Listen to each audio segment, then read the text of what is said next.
Hello student. Next point, kinetic energy of rolling motion on horizontal surface.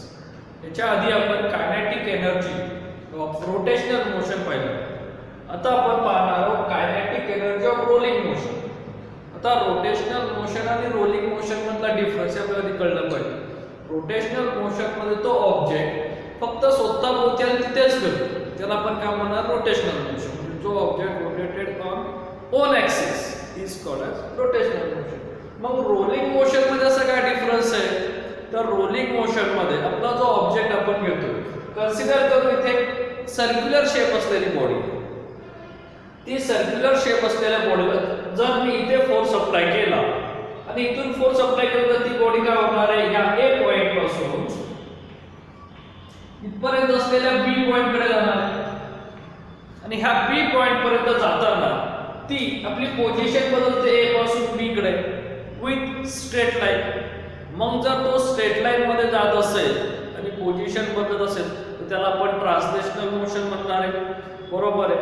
आणि तो जाताना असा आहे तसा जाणार आहे का? तो तसा जातो असं पुन्हा गोल गोल फिरत जाणार. म्हणजे उदाहरणार्थ घ्यायचं झालं तर आपल्या गाडीचं असलेलं चाक, जर ते चाकाला जर आपण फोर्स अप्लाय केला तर ते गोल फिरत पुढे जातं. म्हणजे तो स्वतःभोवती रोटेशनल मोशन मध्ये फिरतोय. पुन्हा तो पोझिशन बदलतोय म्हणजे त्याच्यामध्ये ट्रान्सलेशनल मोशन येते. त्या दोन्ही मोशनच्या एनर्जीचं कॉम्बिनेशन म्हणजेच kinetic energy of rolling motion. Kinetic energy of rolling motion is the combination of kinetic energy of translational motion and kinetic energy of rotational motion. इथे फक्त सर्क्युलर शेप असलेल्याच बॉडीचा आपण विचार करणार आहे. मग सर्क्युलर शेप असलेल्या बॉडी आपण कोणकोणत्या पाहिलेले आहेत? रिंग पाहिली, डिस्क पाहिली, सिलेंडर पाहिले, दोन्ही टाइप मध्ये असतील. होलो सिलेंडर असेल किंवा सॉलिड सिलेंडर असेल, आणि स्फेअर पाहिला, सॉलिड स्फेअर असेल किंवा होलो स्फेअर असेल. ह्या सगळ्याच्या सगळ्या सर्क्युलर शेप असलेल्या बॉडीचं आपण kinetic energy of rolling motion करणार आहोत. कारण की जर तिला सर्क्युलर शेप असेल तरच ती स्वतःहून रोटेट होत जाणार आहे. एकदा फोर्स अप्लाय केल्यानंतर तशीच ती आपली पोझिशन सुद्धा बदलणार. तर ते आपल्याला kinetic energy of rolling motion find out करायचं आहे. Here capital M mass of body, capital R radius of body and v is linear velocity, omega is angular velocity, and k is a radius of gyration. तर ह्या derivation मध्ये आपल्याला radius of गायरेशनचा use करायचा. त्यासाठी आपल्याला प्रत्येक shape असलेल्या वेगवेगळ्या शेप असलेल्या बॉडीची रेडियस ऑफ गायरेशन माहिती असणे गरजेचे. सिंपल रिलेशन सांगितलं, kinetic energy of rolling motion is equal to the kinetic energy of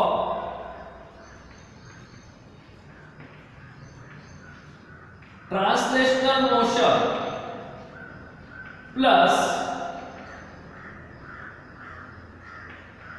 kinetic energy of rotational motion. कारण की हा दोन एनर्जी ते यूज होणार आहे. सिंपल इथे आपण लॉ ऑफ कन्झर्वेशन ऑफ एनर्जीचा यूज करतोय.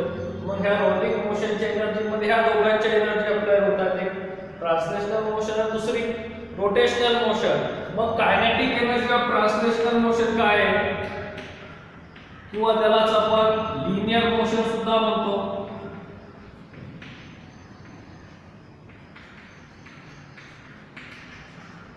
Is 1/2 v square. Is the simple formula of kinetic energy चा. Second, kinetic energy of rolling motion. Kinetic energy of rolling मोशनचा फॉर्म्युला आपण पाहिलेला आहे. Sorry, rotational motion.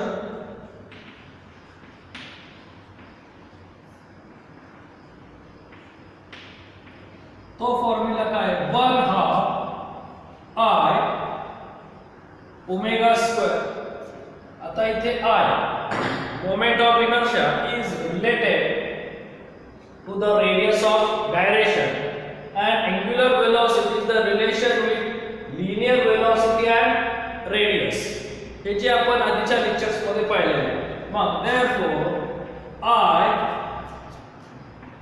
म्हणजे moment of inertia is equal to m k square, जो आपला radius of gyrationचं relation आहे, and omega square is equal to v square divided by r square. ह्या दोन्ही व्हॅल्यू इथे जर आपण पुट केल्या तर आपलं तयार झालेलं इक्वेशन येतं kinetic energy of rotational motion is equal to 1/2 m k square into v square divided by r square. मी फक्त ते इक्वेशन थोडंसं ऍडजस्ट करतो की जे आपल्याला पुटअप करताना सिंपल जाईल. 1/2 m v square into k square divided by r square. आपल्याला kinetic energy of rolling motion find out करायचं आहे. त्यासाठी आपल्याला ह्या दोन एनर्जीची आवश्यकता आहे. Kinetic energy of translational motion simple formula 1/2 mv square, आणि कायनेटिक एनर्जी ऑफ रोटेशनल मोशनचा पण फॉर्म्युला थोडा मॉडिफाय केला.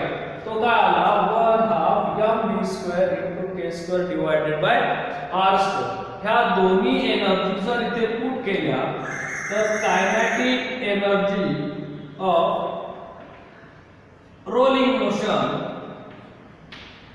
is equal to 1/2 mv square plus 1/2 mv square into k square divided by r square. 1/2 mv square separate करा म्हणजे तुमचं 1/2 mv square in bracket 1 plus k square divided by r square. तो तुमचा simple आलेला formula काय येणार आहे? Kinetic energy of rolling मोशनचा 1/2 mv square in bracket 1 plus k square divided by r square. v is the linear velocity, k is the radius of gyration. हा formula तुम्ही I omega square मध्ये सुद्धा घेऊ शकता. I ओमेगा स्क्वेअर मध्ये ठेवत असेल आपल्याला रिलेशन इथे बदलावं लागेल. इथे मासच्या ऐवजी I divided by k square आणि v स्क्वेअर च्या ऐवजी omega square divided by r square, जे की आपल्याला CAT साठी इम्पॉर्टंट आहे. आता ह्या रोलिंग मोशन मध्ये जे आपण सांगतो इथे यूज होतात ते सर्क्युलर शेप असलेल्या बॉडी. मग त्या सर्क्युलर शेप असलेल्या आपल्या बॉडी कोणकोणत्या होत्या? रिंग होती, डिस्क होती, सिलेंडर होता आणि स्फिअर. मग त्या सगळ्यांची असलेली kinetic energy of rolling motion ते आपल्याला फाइंड आउट करायची. जर त्याचा मास आणि रेडियस जर सारखाच असेल तर त्यांचा k हा वेगवेगळा आहे. आपण पाहिले की डिफरंट शेप असलेल्या बॉडीचं प्रत्येकाची रेडियस ऑफ गायरेशन ही बदलत जाते. मग त्या रेडियस ऑफ गायरेशनची व्हॅल्यू पुट केली तर तुम्हाला त्या पॉइंटचं kinetic energy of rolling motion मिळेल. तर आता आपण त्या डिफरंट शेप असलेल्या बॉडीज पाहणार आहे. फर्स्ट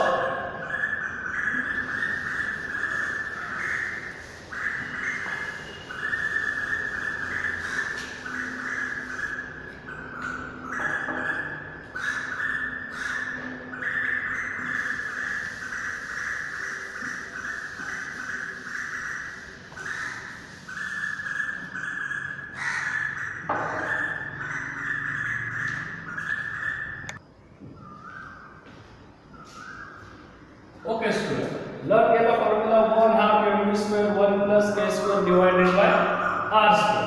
आता kinetic energy of rolling motion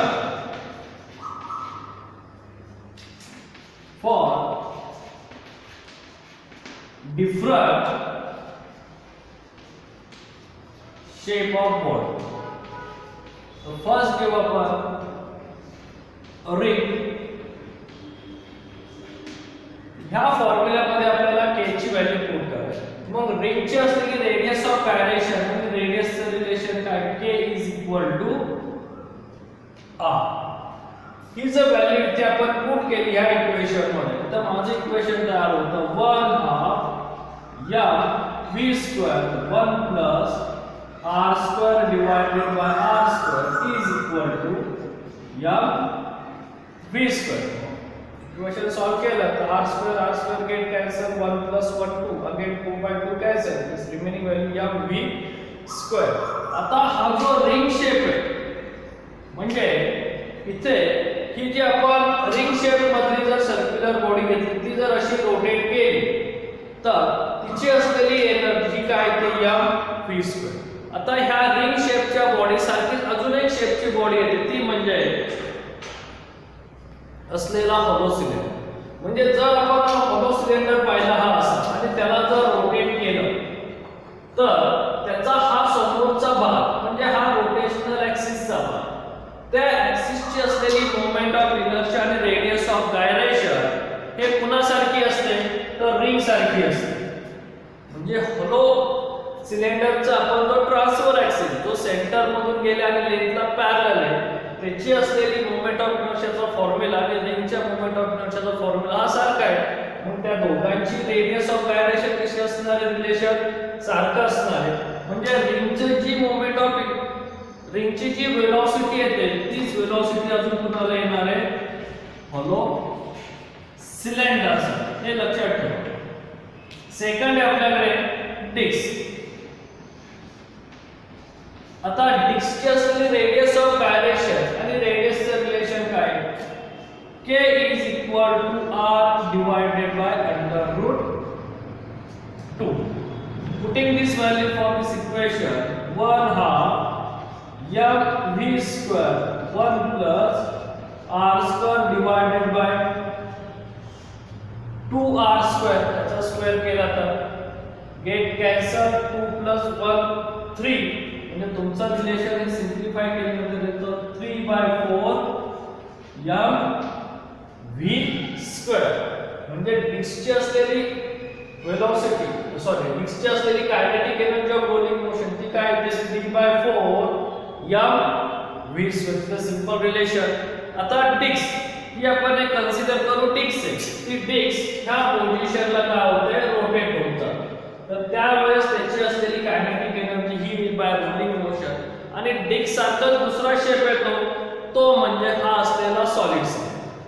आता सॉलिड सिलेंडर जर आपण इथे असा ठेवला आणि त्याला जर रोटेट करत गेला तर हा आपल्याला समोरून कोणता भाग दिसतोय डिस्कच दिसते की नाही. पण डिस्कची असलेली मोमेंट ऑफ इनर्शिया आणि सॉलिड सिलेंडरची असलेली moment of inertia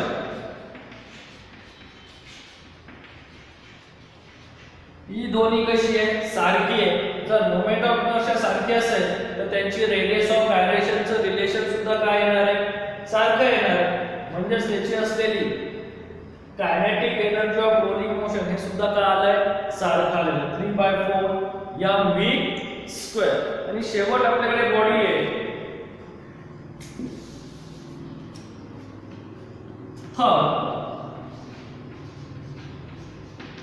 solid sphere. मग सॉलिड स्फियरची असलेली रेडियस ऑफ गायरेशन काय k is equal to √2/5 into r. Putting this value 1/2 m v square in bracket 1 plus 2/5 r square divided by r square. Simplify केलं तर माझं equation येतं 7/10 m v square. म्हणजे अशा आपल्याकडे डिफरंट शेप असलेले जे आपण बॉडी पाहिले त्या सगळ्यांची आपल्याला kinetic energy of rolling motion find out करता येऊ शकते जर आपल्याला रेडियस ऑफ गायरेशन त्या बॉडीची माहिती असली पाहिजे. तर रेडियस ऑफ गायरेशन हे नेहमी सेंटर आणि बॉडीला परपेंडिक्युलर पोझिशनचीच घ्यायची असते. फक्त हॉलो सिलेंडर असेल किंवा सॉलिड सिलेंडर असेल त्याच्यासाठी ती लेंथला काय येणार आहे पॅरलल तो शेप असा पुढेपर्यंत आलेला आहे, त्या डिस्कची असेल किंवा रिंगची असेल ती थिकनेस इन्क्रीज होते, म्हणून त्याला आपण पॅरलल पोझिशनचं असलेलं रिलेशन घेतो. सिंपल कन्सेप्ट लक्षात ठेवा, रिंग असेल, corner cylinder, disk, solid cylinder, ह्या तिघांची आपल्याला kinetic energy of rolling motion important. परत ते कंपॅरिझन करायला सुद्धा विचार होता, सर्वात जास्त kinetic energy of rolling motion horizontal सरफेसवर कुणाची असेल, इथे आपल्याला कळतं की इथला जो रेशिओ येतो तो 1 mv स्क्वेअर येतो, इथे 3/4 म्हणजे लेस दॅन 1 आला, इथे 7/10 जागे लेस दॅन 1, हा नियरली इक्वल टू 0.8, हा नियरली इक्वल टू 0.7 येईल. मग हा 1 मल्टिपल फॅक्टर, हा 0.8 नियरली मल्टिपल 0.8 आणि हा 0.7, म्हणजे सर्वात जास्त रिंगची आहे, त्याच्यानंतर कमी डिस्कची आणि सर्वात कमी ही कुणाची एनर्जी अप्लाय होते तर सॉलिड स्फिअरची अप्लाय होते. हे झालं आपलं हॉरिझॉन्टल सरफेसवर तयार झालेली कायनेटिक एनर्जी. जसं हॉरिझॉन्टल सरफेसवर कायनेटिक एनर्जी अप्लाय करायची असेल तर त्याला आपल्याला बाहेरून फोर्स अप्लाय करावा लागतो किंवा एक्सटर्नली फोर्स असेल तरच ते कन्वर्ट होईल. पण जर इन्क्लाइन्ड सरफेस असेल, म्हणजे जर सरफेसचा असा उतार असेल आणि त्याच्यावरती जर आपण एखादी सर्क्युलर, म्हणजे हा छोटा सिलेंडर आहे कन्सिडर करू, त्याला जर इथून मी सोडला तर विदाउट फोर्स अप्लाय करता तो खाली येणार आहे, म्हणजे विदाउट फोर्स अप्लाय करता त्याच्यामध्ये वेलोसिटी क्रिएट होते आणि ती वेलोसिटी क्रिएट झाली म्हणजे तुमची ही वेलोसिटी बदलणार आहे बाय शेप. मग आपल्याला आता पुढचं इक्वेशन फाइंड आउट करायचं आहे ते वेलोसिटीचं.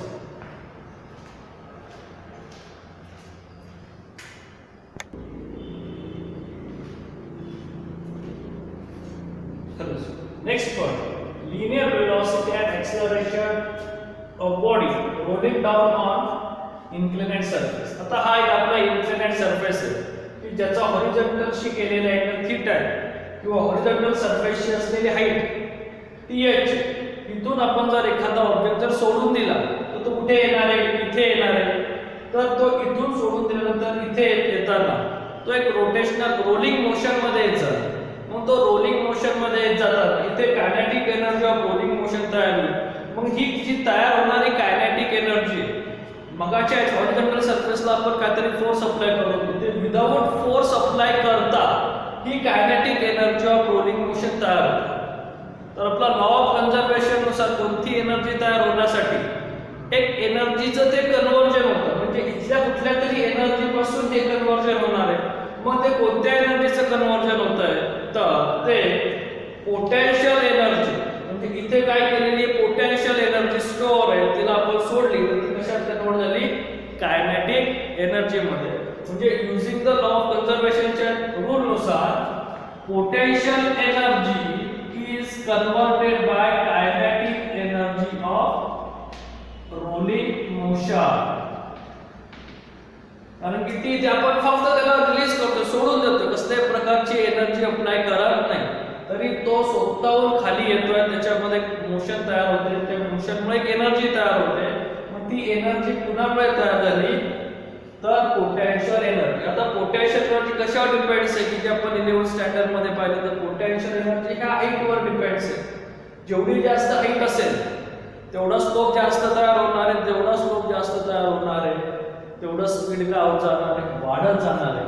मग this is depend by mg h आणि kinetic energy of rolling motion आपण फॉर्म्युला पाहिला 1/2 mv square in bracket 1 plus k square upon r square. Here mass cancel आणि इक्वेशन डिराइव केलं तर v square 2gh divided by 1 plus k square divided by r square. हा multiple factor आहे, तो divide होणार, हा divide factor तो multiple होणार. Square root on both side v is equal to under root 2gh divided by 1 plus k square upon r square. हा झाला आपला simple formula velocity on inclined surface. इथे सुद्धा आपल्याला शेप देणारे बॉडीचा तो कसला असणार आहे, रेग्युलर सर्क्युलर शेप मधलाच बॉडी असणार आहे. मग जे आपण मगाशी पाहिले होते रिलेशन, त्याच रिलेशन नुसार आपल्याला डिफरंट शेप असलेल्या बॉडीची मोमेंट ऑफ इनर्शियाच्या रिलेशननी रेडियस ऑफ गायरेशन पुट करायची आणि ते व्हॅल्यू जर इथे पुट केली तर आपल्याला काय भेटणार आहे वेलोसिटी. तर फर्स्ट रिंग और hollow cylinder की ज्याची रेडियस ऑफ गायरेशनचे रिलेशन काय k is equal to r. put this value k is equal to r, therefore v is equal to under root 2gh divided by 1 plus r square divided by r square. simplify केलं तर आपलं equation येतं under root gh r square get cancel 1 plus 1 2 divided and multiple 2 divided by 2 cancel राहिलं काय gh. Second आपल्याकडे body आहे डिस्कला आपण काय डिस्कचा शेप जर आपल्याला कसा दिसतो तो सॉलिड सिलेंडर. मग त्याचा असलेला रेडियस ऑफ गायरेशनचे रिलेशन काय k is equal to r divided by under root 2. इथला असलेला रेडियस ऑफ गायरेशनचे relation k is equal to r divided by under root 2. तर ती व्हॅल्यू इक्वेशन मध्ये पुट केली तर इक्वेशन काय तयार होणार आहे 2gh divided by 1 plus r square divided by 2r square. again r square cancel. इथला रेशो काय येणार आहे 3 2 plus 1 म्हणजे 3/2. हा डिनॉमिनेटर वरती शिफ्ट केला तर 4 होणार आहे म्हणजे तुमचा आन्सर येतं सिम्प्लिफाय केलं तर 4/3 in रो अंडर रूट 4/3 gh. आणि थर्ड बॉडी आपल्याकडे सॉलिड स्फियर. मग सॉलिड स्फियरचे असलेले रेडियस ऑफ गायरेशन काय k is equal to under root 2/5 into r. मग 2/5 into r ही जर व्हॅल्यू इथे पुट केली k च्या ठिकाणी तर आपले इक्वेशन काय तयार होणार आहे therefore v is equal to under root 2gh divided by 1 plus 2/5 r square divided by r square. get cancel. तर तुमचं equation v is equal to under root 10 divided by 7 gh. तर तुमच्या असलेल्या रिंग शेपची असलेली वेलोसिटी अंडर रूट gh ची, disk shape असलेली under root 4/3 gh ची आणि सॉलिड स्फियरची काय येणार आहे 10/7 g. तर सर्वात जास्त वेलोसिटी स्फेरिकल म्हणजे सॉलिड स्फियरची येते, त्यानंतर डिस्कची येते आणि सर्वात कमी रिंगची. तर इथे मल्टिपल फॅक्टर 1 आहे, इथे नियरली इक्वल टू द 1.3 च्या आसपास येतो आणि इथे नियरली इक्वल टू द 1.4 च्या आसपास. एज अ एक्झाम्पल म्हणजे हा 1 आला, हा 1.3 आला, हा नियरली 1.4 आला, म्हणजे सर्वात मोठा फॅक्टर हा येतोय, त्याच्यानंतर हा, त्याच्यानंतर हा. म्हणजे सर्वात जास्त वेलोसिटी कुणाला असेल तर स्फिअरला असेल, त्याच्यानंतर डिस्कला येईल, त्याच्यानंतर रिंगला येईल. हे आपल्याला एमसीक्यू साठी इम्पॉर्टंट आहे. सेम इन्क्लिनेट सरफेस वरती सेम मास असलेल्या बॉडीचं, कारण इथे मासचं रिलेशन येतच नाही, तर सर्वात जास्त वेलोसिटी कुणाकडे असेल तर कुणाकडे असेल स्फिअरकडे असेल. हे झालं सिंपल आपलं वेलोसिटी. आणि जिथे वेलोसिटी असेल तिथे एक्सेलरेशन प्रोड्यूस होणारच आहे. एक्सेलरेशन का प्रोड्यूस होणार आहे? कारण ज्यावेळेस तुम्ही ऑब्जेक्ट सोडणार आहे त्यावेळेस त्याची असलेली वेलोसिटी ही काय येते 0 आहे, बरोबर आहे. आणि ह्या पोझिशनला त्याची वेलोसिटी शेपनुसार बदलत जाते. म्हणजे ह्या दोन वेलोसिटी मध्ये डिफरन्स आहे, इथून इथपर्यंत येण्यासाठी काहीतरी टाइम घेतोय, म्हणजे वेलोसिटी मध्ये डिफरन्स आहे, टाइम मध्ये चेंज होतोय, म्हणजे तिथे काय प्रोड्यूस होणार आहे एक्सेलरेशन. तर आपल्याला आता एक्सेलरेशन फाइंड आउट करायचं using the same diagram, but here initial velocity of body is equal to 0 and final velocity of body it is depend by the shape of body. It's find the next.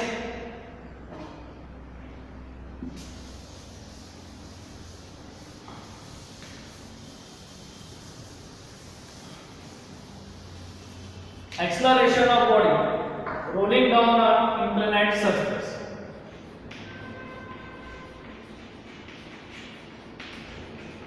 आता acceleration find out करायचं असेल तर आपल्याला न्यूटनचे कायनेमॅटिकचे equation use करावे लागतात. तर कायनेमॅटिकचे 3 equation आहेत. First v is equal to u plus at. इथे सुद्धा एक्सलरेशन पण इथे टाइम. तर आपल्याला ह्या पॉइंट पासून ह्या पॉइंटचा टाइम माहिती असला पाहिजे, म्हणजे आपल्याला फाइंड आउट केलं नाही आपण. दुसरा येतो s is equal to ut plus 1/2 at². इथे सुद्धा टाइमचं रिलेशन येतं. आणि थर्ड इक्वेशन जे येते ते येते v² is equal to u² plus 2as. तुम्हाला इनिशियल वेलोसिटी माहिती आहे, फायनल वेलोसिटी माहिती आहे, एक्सलरेशन आपल्याला फाइंड आउट करायचं आणि ह्या दोन बॉडी मधला डिस्टन्स आहे जो s आहे तो सुद्धा आपल्याला माहिती आहे. मग आपल्याला इथे यूज करावा लागेल Newton's third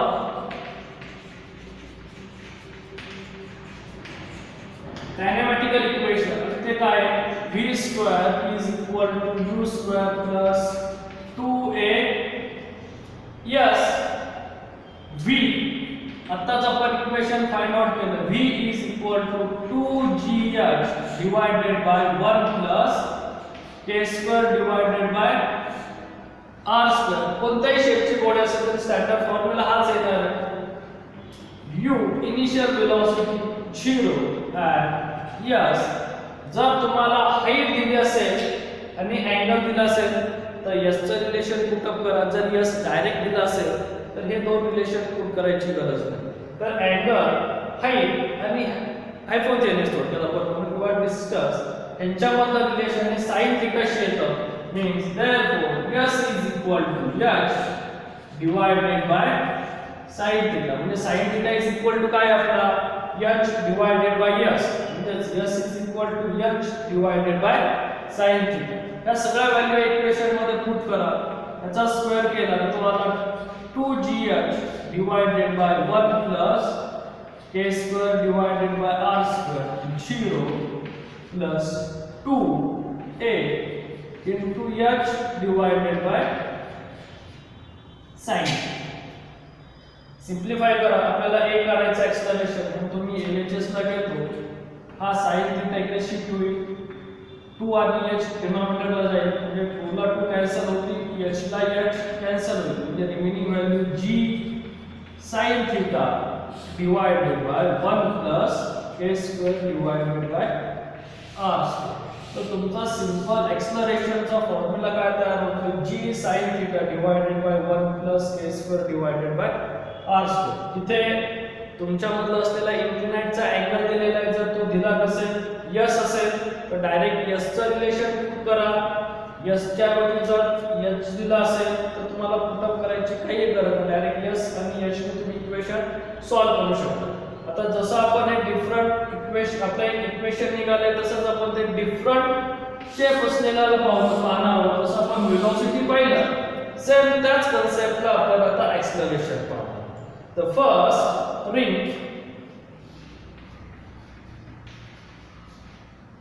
or hollow cylinder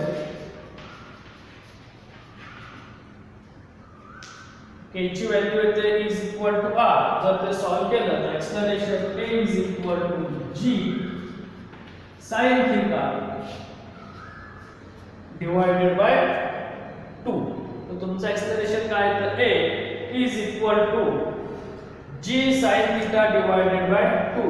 Second, disk or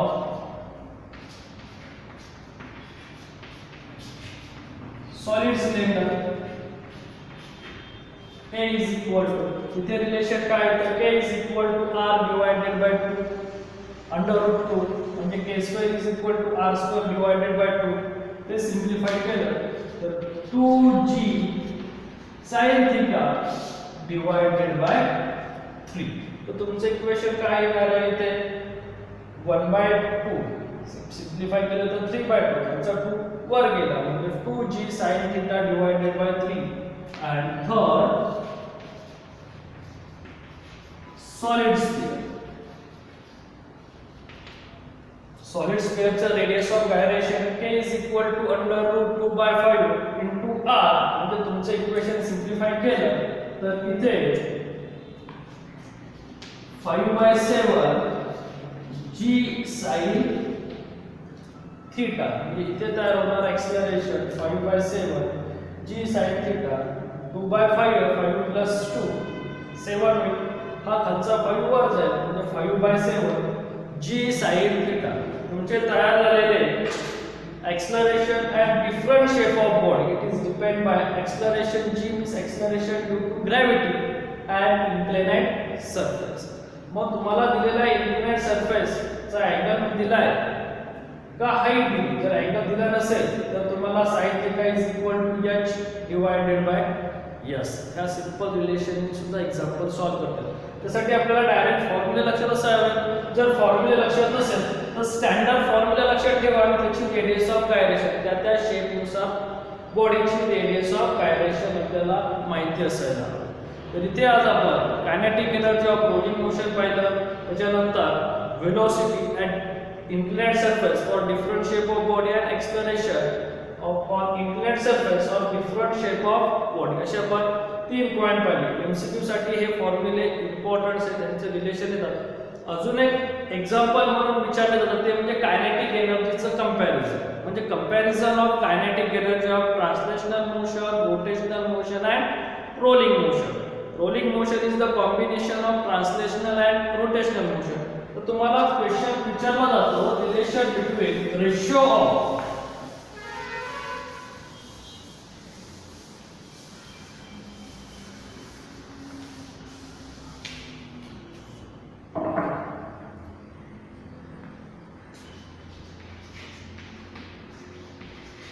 relation between ratio of kinetic energy of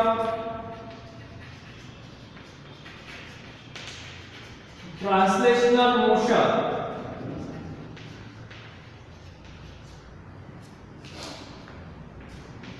kinetic energy of rotational motion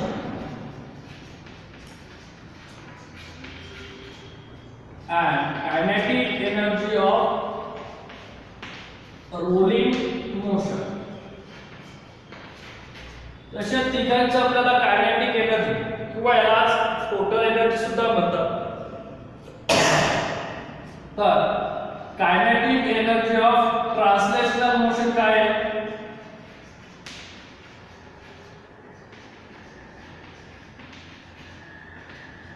one half v square. Kinetic energy of rotational motion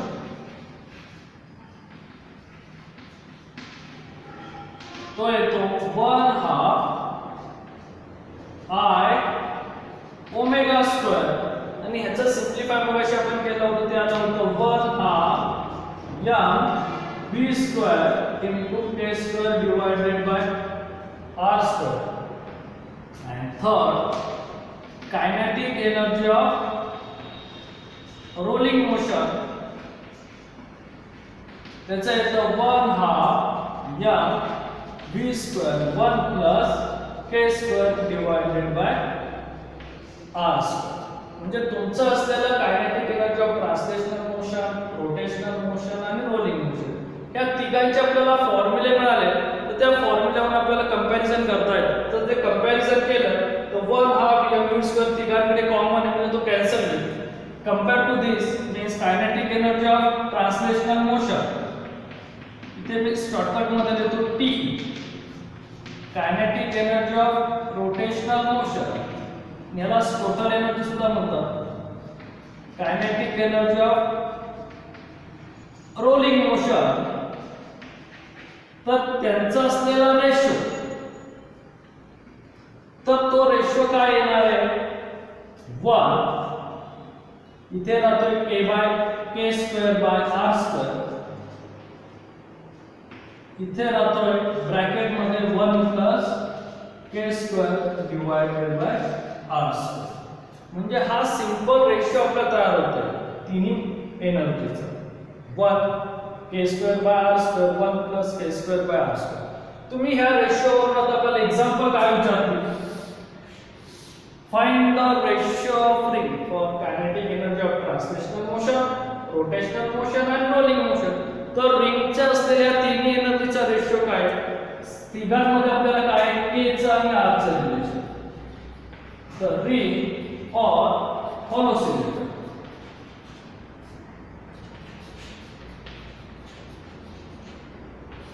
K is equal to R. Simple आहे, म्हणजे इथे ratio आला 1. K square divided by R square म्हणजे R square divided by R square again 1. इथे 1 plus 1 म्हणजे 2. दुसरे आपल्याला disk और सॉलिड सिलेंडर.